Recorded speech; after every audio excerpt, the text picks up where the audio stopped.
Welcome to the Breaking 90 podcast, where we talk about all things sustainable fat loss. We take people on 90-day journeys to creating fat loss forever.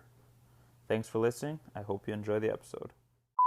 Hello, everyone, and welcome back to the Breaking 90 podcast. I'm your host, Jerrika Rydell, my incredible co-host, Kelly Sarlo, and we are two of the coaches of Breaking 90 Fitness. Hey, Kelly. Hey, how are you?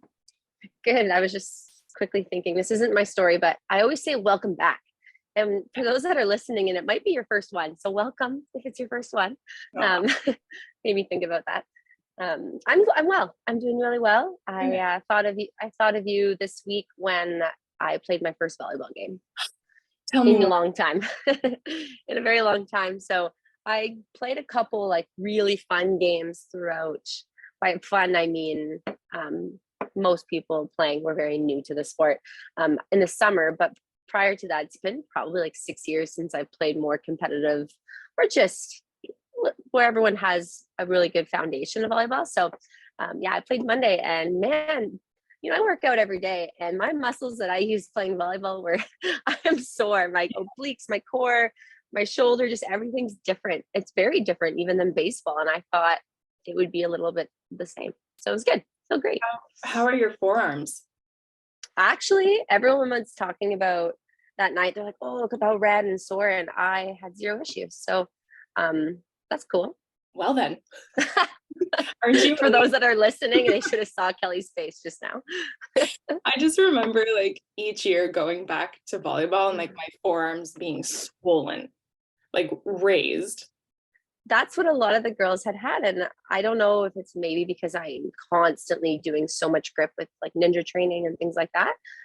But I thought, my skin would be irritated, but so far so good. Good for you. I'm genuinely happy for you. Thank you. And are you sweating today? Whoa, we absolutely are. For those that are listening again, we just showed that we have the exact same mug by chance today. That's hilarious. I love it. I'm excited to pick your brain today. This is a topic that I know you like busting myths, and I thought it was kind of in the same vein of that. So I thought maybe we would talk about underrated exercises. Cool. Underrated exercises. When you say that, I think a lot of people will some people might be surprised by my answers, or kind of just be like, shrug their shoulders and be like, okay, obviously, like almost expected. But we will see what you think. The first thing that comes to mind when we talk about underrated exercises, and as coaches in Breaking 90, we definitely emphasize this one a lot, and that would be walking. I think when we get clients or when we have people reach out to us with questions, it's always like, what's the best workout program I can do? Or what's the best exercise I can do to target this? And it's the first question I like to ask is, how much are you moving now? Or are you walking? It's as simple as it's your body. You need a decent pair of shoes, and away you go. So it's one of my favorites. We can change variables. We can go faster, slower, uphill, downhill. We can make it easier, harder. So I would say that was like, I'm not going to rate the rest of them. The rest of them will just be off the top of my head, but this is number one. That's cool. I love that. Another one that comes to mind, this is more, I guess, of a group of exercises, is calisthenics. So by saying that, I just mean body weight exercises. And I will get a little bit more into detail shortly, but when I say calisthenics and when I mean body weight exercises is, it's always like trying to find dumbbells, kettlebells, barbells, that big during the time when we were stuck at home, everyone's trying to buy weights and the price of everything went up super high. And I was like, whoa, guys, let's just use our bodies. It's so overlooked, and we don't realize how much we can do just by utilizing strictly body weight exercises. Yeah, that's awesome, especially too with confined spaces. You're talking about a lot of people, myself included, wanting to run out and get weights. And it's like, where am I going to keep all this stuff? And if I'm just using my body, I can move around my rooms differently. Absolutely. And like yourself, who works in an office, or some people who work out of home all day and they want that little 10 minutes something during their lunch break. It's where you're going to bring the weights to work, right? So no, you use your body weight. Let's do a little routine behind your desk, and it's as simple as that. Cool. I do want to highlight one body weight exercise specifically that comes to mind when we're talking underrated. And that would be the Superman. So that's the one where you're lying on your stomach and you lift your arms up in the air and you squeeze your glutes. You know what I'm talking about? Oh yeah. Okay, so I love this one because this is also one of my favorite rehabilitation exercises as well. It works that whole posterior chain, so the whole backside of your body, starting right from the fingertips, basically right to your toes, especially for a lot of us who work majority of the day with everything in front of us, right? Our shoulders are rounded forward, arms are working ahead of us, we're seated, so everything's jammed in that forward position. So if we can just lie on our stomach and squeeze our glutes, squeeze our back, lift everything up, and strengthen that backside, that can go a really long way. And especially then you can start doing little snow angels where you're bringing those arms all the way around to your hips. And it's just overall one of my favorites when I'm thinking body weight. Very cool. Now, I'm thinking like more, I'm going to keep touching on a few more body weight exercises, but then we can go into some weighted stuff. And next would be the dead bug. I know this one's seen a lot again in rehabilitation. What's that excitement look? I love it so much. So to hear you say it like, I think sometimes some of these positions, I don't want to speak for everyone. I think sometimes we feel like these aren't doing a lot, and you're bringing them up because they might not feel like a ton of effort. Correct me if I'm wrong.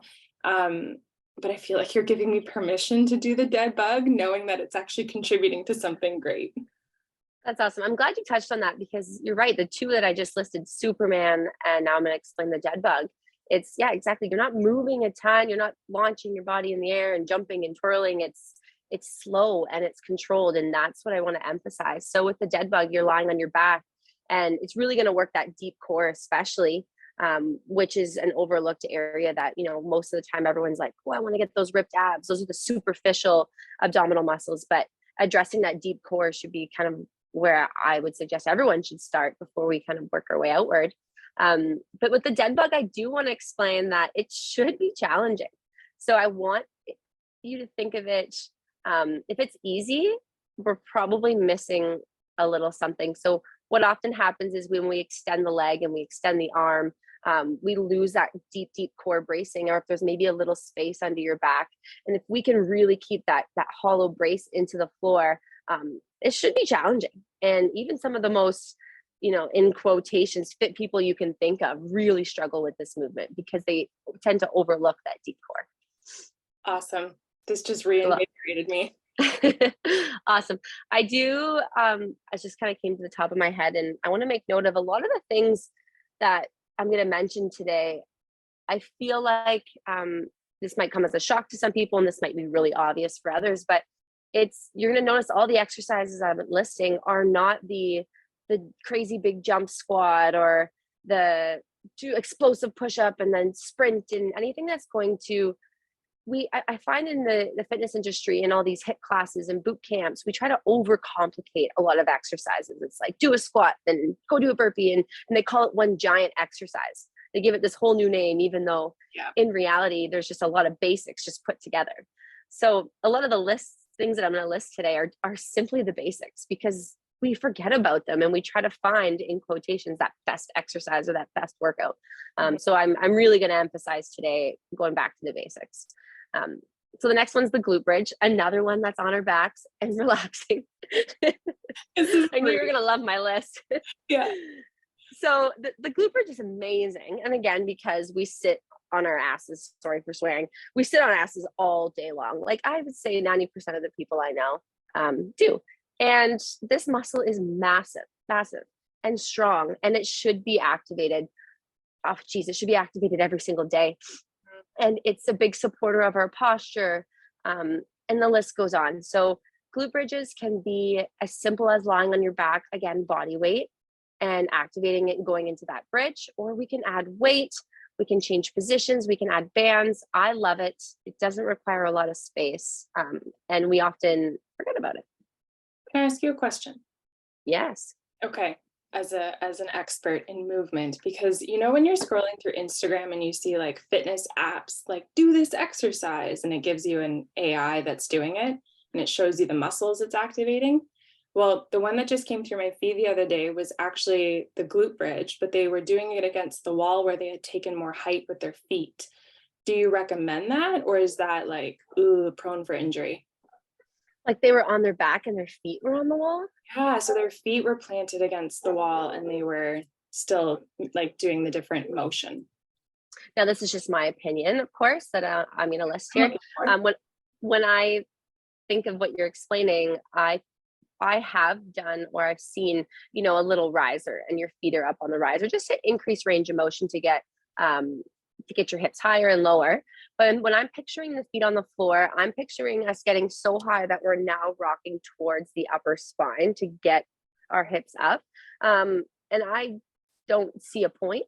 Like I mentioned earlier in the podcast, we're always trying to overcomplicate or try to make it look flashy and new, when in reality, I think you get way more benefits by either just putting your feet on the floor. And if you want to make it more challenging, add a little weight to your hips. You can go single leg, which is very challenging. So I would probably you'd never catch me programming it, and you'd probably never catch me doing it. Okay, see, this is exactly why I'm asking, because I think so many of us are exposed to these kinds of things through technology. And we think, oh, great, I'll complicate it. I'll challenge myself. I'm putting that in quotation marks because we think complicated is better. And you're telling us today, come back to the basics and do them well. Absolutely. And the next one I'm going to list will really hone in on that, which is the lunge. The lunge itself is quite a complicated movement to begin with. And, I love it because it's a unilateral movement. So it addresses, oftentimes many of our clients say, oh, my right leg is so much stronger than my left. So when I do my lunge on the one side, I feel like I could barely do it, and versus the right. And or if they're squatting, we'll see the crazy shift of all their body weight to one side when they're about to stand up, because that leg is just so much more dominant. So that's why I like to use something like a unilateral movement like a lunge, because over time we're doing the same movement on the left as we are on the right. So that leg will eventually catch up and we will balance that strength out. However, when we're not ready to progress, then we start seeing things complicated, like a jumping lunge. If we can't lunge properly, we don't have the strength on both sides equally, then we're putting stress on her joints in places we don't want to put stress on, because we're trying to make it flashy and new and more challenging, when in reality, we don't need to. This is so cool. I'm thrilled with what you're doing so far, just because, one of our basic principles or guiding principles is simplicity over complexity. And I think a lot of us, and I can put myself in this category too, thinks like getting to the next level is an achievement. And I've pushed myself to get to this place. And you're saying, again, back to the basics. This is what your body needs for the stability. This is what your body needs for, I want to correct myself, physical stability, but also that like dependability on itself, that both sides can do the same thing. Absolutely. Absolutely.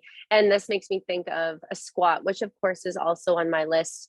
But I just wanted to focus in on mainly form on the squat, right? When we tried to do squats and our shoulders are rolling so far forward that our chest is practically touching the floor, right? Because we want to get that super, super deep squat. I would rather us working on keeping that nice posture, keep it at body weight, and go to that whatever range feels healthy, safe, and doable right now. And if getting lower over time is something you want to work on, then slowly decreasing that range versus compromising position in the upper body to get that. So just again, I feel like my list might be drifting from specific exercises rather than just focusing on what's underrated, is focusing on form and focusing on getting really good at something before we progress. Yeah, well, I think you're making a great point that an underrated exercise can be underrated because you're missing the form. And you think you've grown a strength to move on to something more complex when really the form is struggling. Absolutely. And when we're I'm just going to backtrack a little bit. When I'm thinking about, let's say, the unilateral movements, and lunges might be too much, right? But walking upstairs is something we can do, even though we're noticing one leg stronger than the other on each step.